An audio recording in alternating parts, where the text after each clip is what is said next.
A very long time ago, there was no light on the earth. Everything was surrounded in darkness. That was until a mighty hero used his hook to pull the entire sun close to the planet.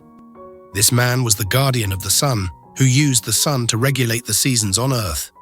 With the arrival of the sun, a strange man appeared from another world, the world of dreams. This man was the guardian of the moon, who brought with him the moon. With the moon, he brought along dreams. Together, the guardian of the sun and the moon brought balance to the earth.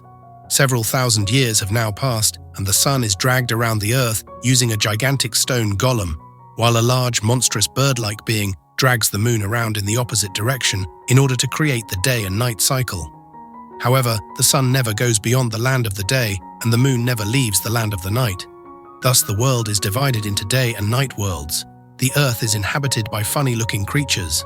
The creatures on the day side follow the guardian of the sun, while others living on the night side follow the guardian of the moon. Once every several years, the guardians are elected to take care of the day and night cycle. In the day world, Sohone, an extremely cocky and overconfident guy, not to mention a ladies' man, is about to be elected the guardian of the sun the next day.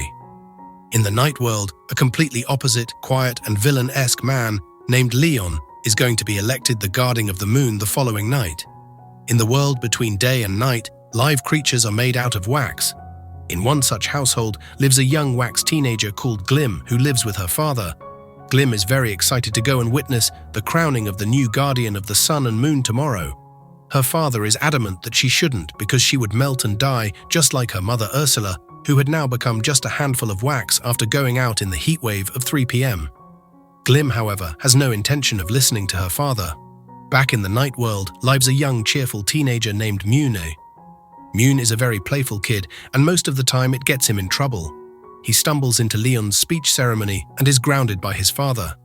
Mune, however, has one special ability. He can calm down babies who are having a bad dream and make sure they sleep well. The next day, the sun and the moon are brought side by their respective drivers, and the ceremony begins.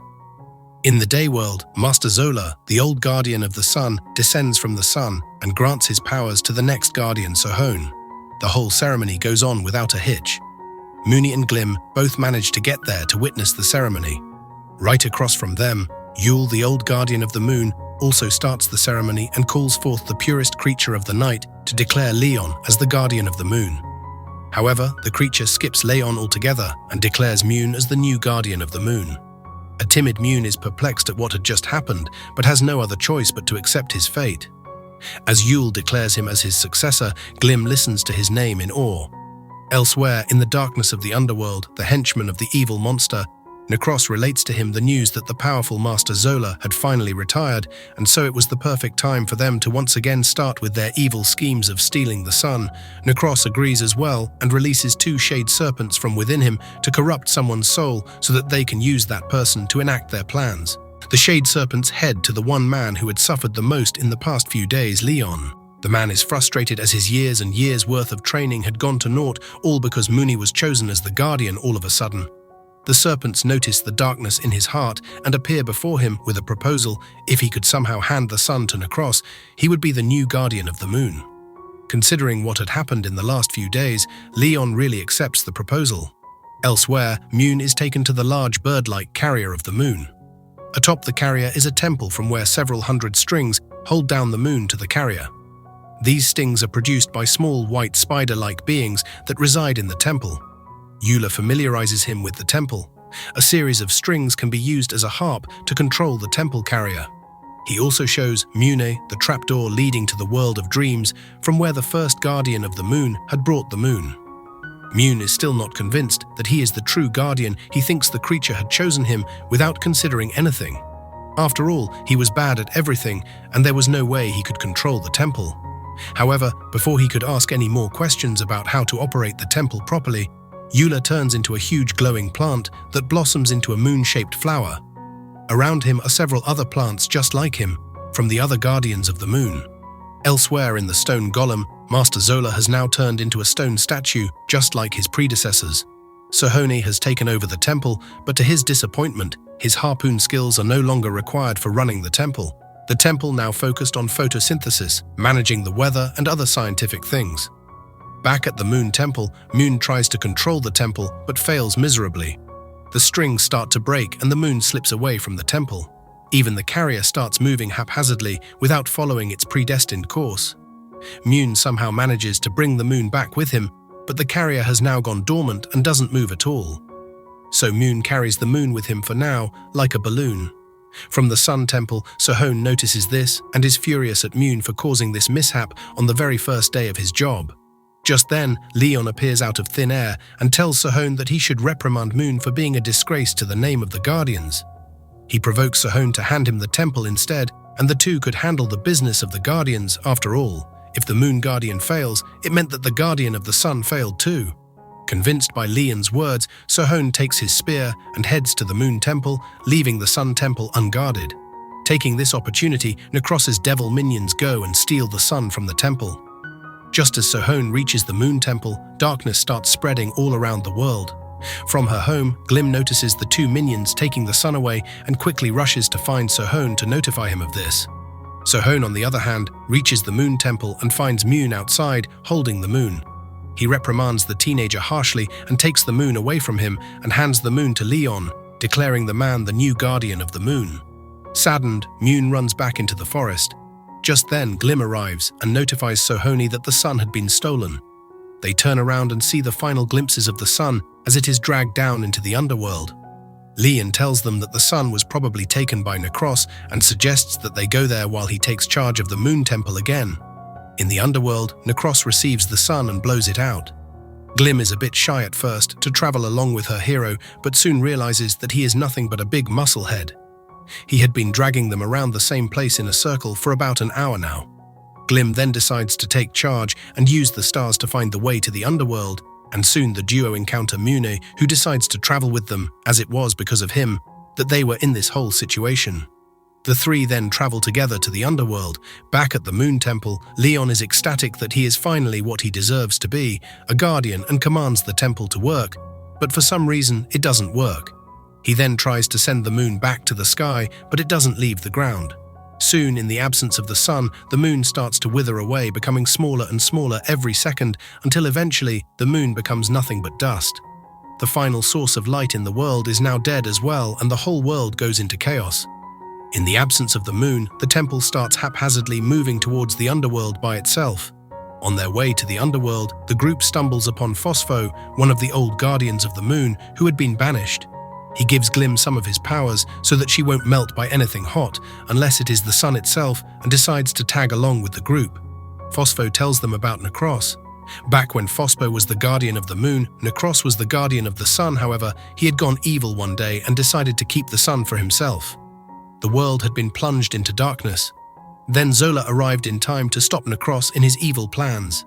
The man had sent Necros down to the underworld and saved the world.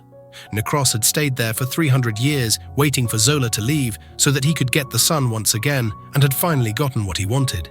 The group then starts asking Phospho where he was and why he hadn't stopped Necros himself, but the old guardian gets flustered and runs away embarrassed without answering. The truth was that the old man had hidden during all of this, like a coward, and that was also the reason why he was in exile. The group is confused but decides to move on without the old man. They reach the gates of the underworld, but before they could jump in, Glim and Mune realize that the Moon Temple was there, already rampantly walking around. Mune decides that it's best that he takes care of the moon, and Sohone goes for the sun. So Glim and Mune head to the Moon Temple, while Sohone jumps to the underworld. Mune goes to the bird-like carrier and notices that it has passed out. He has no other choice other than use his powers to bring it back to its senses and calm it down. He is skeptical as his powers have so far only been tested on children, but he decides to use it anyway. Surprisingly, his powers work, and Mune is able to calm the beast down. He then heads inside the temple with Mune Glim and notices that the moon is no longer there. With no other choice left, he and Glim jump into the trapdoor leading to the dream world. Back in the underworld, several hundred shade serpents start surrounding Sohone and provoke him to turn evil. Sohone starts losing himself to the shades, but Phospho appears from out of nowhere and manages to save him from the little darkness and anger within himself. In the dream world, Mune and Glim are immediately surrounded by creatures of the darkness, and they start harassing them. They even mess up with the animation style. However, Mune realizes that they are nightmares and he could use his powers to eliminate them easily, and that is exactly what he does. He uses his magic to free the world from the nightmares and then carves out another moon from the large crystal at the center of the room. Mune and Glim return back with the new moon. Leon is amazed at what he just witnessed and finally acknowledges Mune as the true guardian of the moon. Mune and Glim then rush to the underworld to help Sohone, who is getting beaten severely by Necros. While Mune and Sohone fight Necros together, Glim goes to bring the sun back to light. She blows hard on the sun and it starts to come back to its former glory. However, this causes her to melt away. Mune and Sohone witness this in terror and realizes that it was now or never for them. Mune then decides to use his powers and sends Necros to the world of dreams. Inside, there is no way Necros could ever harm him, and so Mune is able to pull out the Shade Serpent that corrupted Necros from inside him. Mune then proceeds to destroy the Shade and free Necros from his corruption. Necros then turns into a stone statue, just like his predecessor Guardians, and Mune returns back to the real world as well.